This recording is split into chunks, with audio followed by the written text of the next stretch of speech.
এই ভিডিওটিতে আমরা জানব বিটকয়েন কি, কেন এবং কিভাবে আপনি বিটকয়েন থেকে আয় করতে পারবেন। আমাদের 1 টাকা, 2 টাকা ও 5 টাকার কয়েনের মতো এটিও একটি কয়েন, কিন্তু এটা শুধু নামের ক্ষেত্রেই কয়েন।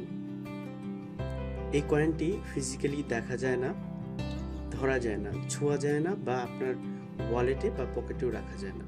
কিন্তু এই কয়েন দিয়েও আপনি চাইলে টাকা বা ডলারের মতো সবকিছু কিনতে পারবেন, যদিও আপনার সেলার বিটকয়েন সাপোর্ট করে থাকে। আসলে বিটকয়েন হলো এক প্রকার ভার্চুয়াল কারেন্সি।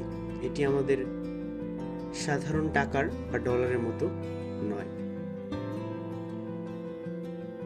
যদিও বিটকয়েন বাংলাদেশে এখনো লেনদেনের বৈধতা পায়নি, বিটকয়েন বাজারে অনেক বছর যাবতই আছে, কিন্তু তারপরেও অনেকেই এই বিটকয়েনের ব্যাপারে তেমন কিছু জানেন না।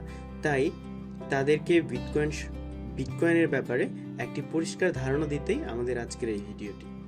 চলুন জেনে নেওয়া যাক কি এই বিটকয়েন। খুব সহজে বললে বিটকয়েন হলো ডিজিটাল কারেন্সি। এগুলোকে সাধারণত ক্রিপ্টোকারেন্সি বলা হয়। আমরা যে টাকা বা ডলার দিয়ে কেনাবেচা করি তা প্রিন্ট করতে হয়, তৈরি করতে হয়। বিটকয়েনও তৈরি হয়, তবে নর্মাল টাকার মতো নয়, কারণ বিটকয়েন প্রিন্ট করতে হয় না। বিটকয়েন তৈরি হয় বিশাল বিশাল অঙ্ক সমাধান করার মাধ্যমে। বিটকয়েনের মাইনিং এর মাধ্যমে এখন অনেকেই চিন্তা করছে যে ভার্চুয়াল অর্থের মধ্যে অঙ্কের সমাধান কেন করা লাগবে। আমি এগুলো সবই আজকে আপনাদের সাথে শেয়ার করব। 2019 সালে সাতোশি ছদ্মনামের কেউ বা একদল সফটওয়্যার ডেভেলপার নতুন ধরনের ভার্চুয়াল মুদ্রার প্রচলন করে। এ ধরনের মুদ্রা ক্রিপ্টোকারেন্সি নামে পরিচিতি পায়। সাতোশির উদ্ভাবিত সে ক্রিপ্টোকারেন্সির নাম দেওয়া হয় বিটকয়েন। বিটকয়েন লেনদেনে কোনো ব্যাংকিং ব্যবস্থা নেই। ইলেকট্রনিক মাধ্যমে অনলাইনে দুজন ব্যবহারকারীর মধ্যে সরাসরি আদান প্রদান হয়। লেনদেনের নিরাপত্তার জন্য ব্যবহার করা হয় ক্রিপ্টোগ্রাফি নামের পদ্ধতি। সাম্প্রতিক সময়ে বিটকয়েন আলোচনা আসার কারণ মূল্যস্ফীতি। বিটকয়েনের যারা বিনিয়োগ করেছেন হঠাৎই তাদের সম্পদ বেড়েছে কয়েকশো গুণ। কিন্তু বিটকয়েন কেন জনপ্রিয়তা পাচ্ছে?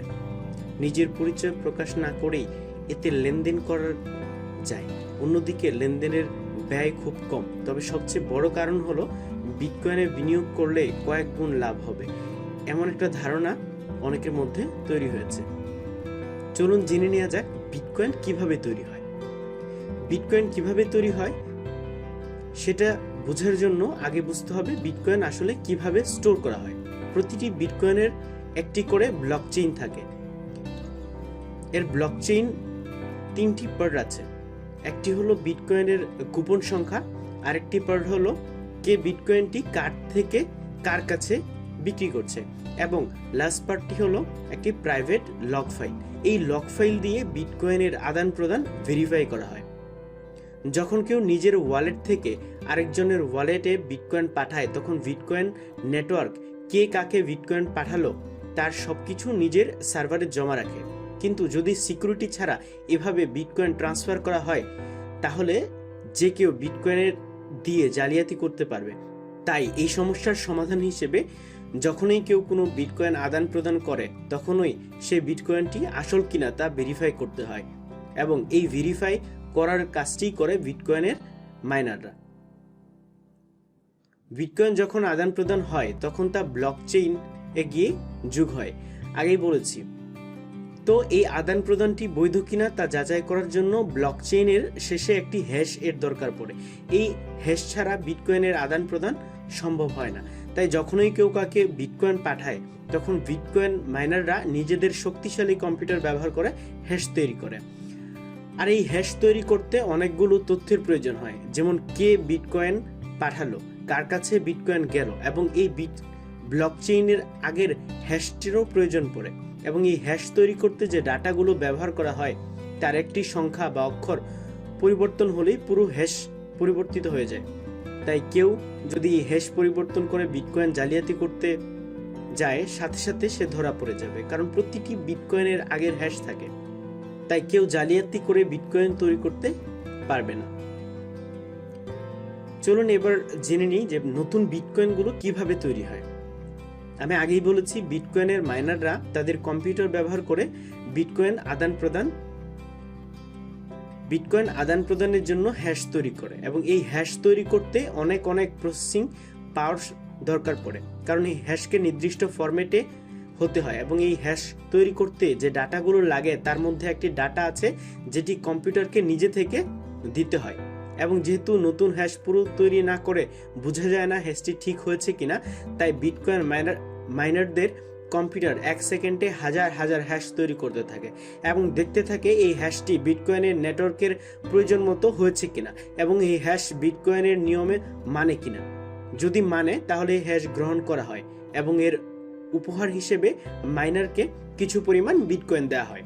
বিটকয়েন নেটওয়ার্কে সর্বমোট 11 মিলিয়ন বিটকয়েন সাপোর্ট করবে। সীমিত সাপ্লাইয়ের কারণে এই ডিজিটাল কারেন্সির একটা ভালো চাহিদা রয়েছে।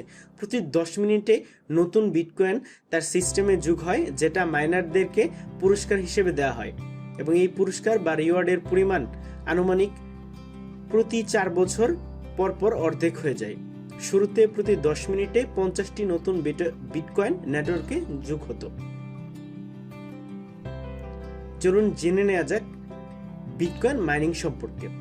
বিটকয়েন মাইনিং হলো সেই প্রক্রিয়া যার দ্বারা লেনদেন যাচাই করা হয় এবং পাবলিক লেজারে যুক্ত, যা ব্লকচেইন নামে পরিচিত, এবং নতুন বিটকয়েন প্রকাশিত হওয়ার মাধ্যমেও তা যোগ করা হয়।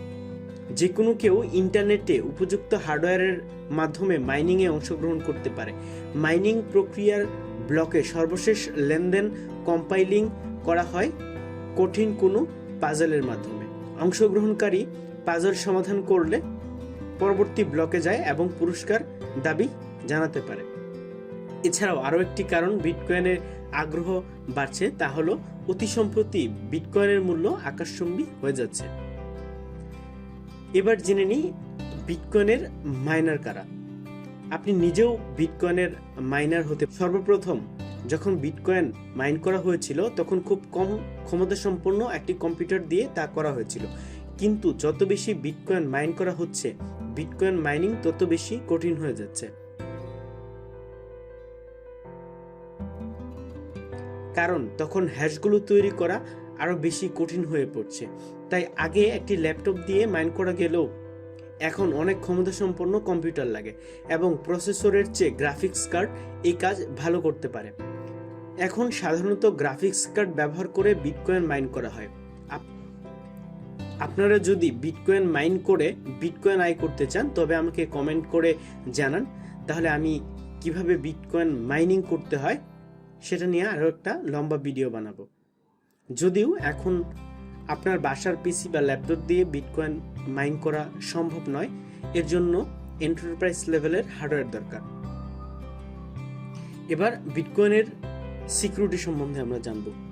বিটকয়েন আপনার পকেটে রাখা টাকার মতোই সুরক্ষিত, কারণ বিটকয়েনের সিকিউরিটি ভাঙা অসম্ভব। তবে আপনি যদি আপনার গোপন সংখ্যাটি কোনো ওয়েবসাইটে সংরক্ষণ করেন এবং সেই ওয়েবসাইট যদি হ্যাক হয়ে যায় তাহলে আপনার গোপন সংখ্যাটিও হ্যাকারের হাতে চলে যাবে। তাই এই সংখ্যাটি নিজের কম্পিউটারে সেভ করে রাখা ভালো। আর লেনদেনের সময় বিটকয়েন আরো বেশি সুরক্ষিত, কারণ যখন একটি লেনদেন সংঘটিত হয় একজন মাইনারের মাধ্যমে লেনদেনটি ভেরিফাই হয়। সে তার পিসি এবং ইন্টারনেট ইউজ করে তার লেজার আর আমার লেজারটা মিলিয়ে দেখবে। যখন দেখবে দুটি ঠিক আছে, আমি কোনো ফ্রড করিনি, তখন সে এই লেজারটি অ্যাপ্রুভ করে নেবে।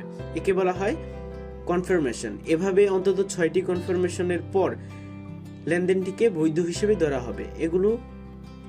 এতগুলো কনফার্মেশন না হলে বিটকয়েনটি আবার আমার অ্যাকাউন্টে ফেরত চলে আসবে।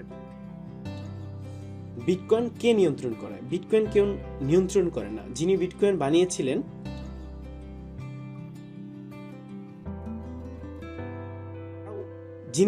বানিয়েছিলেন তারাও বিটকয়েন নিয়ন্ত্রণ করেন না, কারণ বিটকয়েন এভাবেই তৈরি করা হয়েছিল। তাই কেউ চাইলে বিটকয়েনের দাম কমিয়ে দিতে পারবে না, আবার বাড়িয়েও দিতে পারবে না, এবং বিটকয়েনের কোনো ফিজিক্যাল ভ্যালু নেই। মানুষ বিটকয়েন দিয়ে কেনাবেচা করে, কারণ যিনি বিটকয়েন কিনছেন তার বিটকয়েনের উপর বিশ্বাস আছে, এবং যিনি বিটকয়েন বিক্রি করছেন তারও বিটকয়েনের উপর বিশ্বাস আছে। আবার যেহেতু কে কাকে বিটকয়েন পাঠালো তা বোঝা গেলে ব্যক্তিকে আলাদা করা যায়, তাই অনেকে বিটকয়েনের জন্য বিটকয়েন ব্যবহার করে।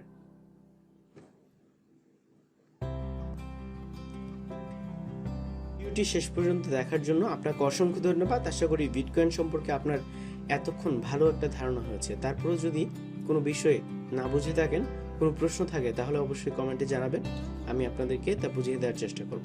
ভিডিওটি ভালো লাগলে শেয়ার করে অন্যদেরকেও বিটকয়েন সম্বন্ধে জানার সুযোগ করে দিন। ধন্যবাদ।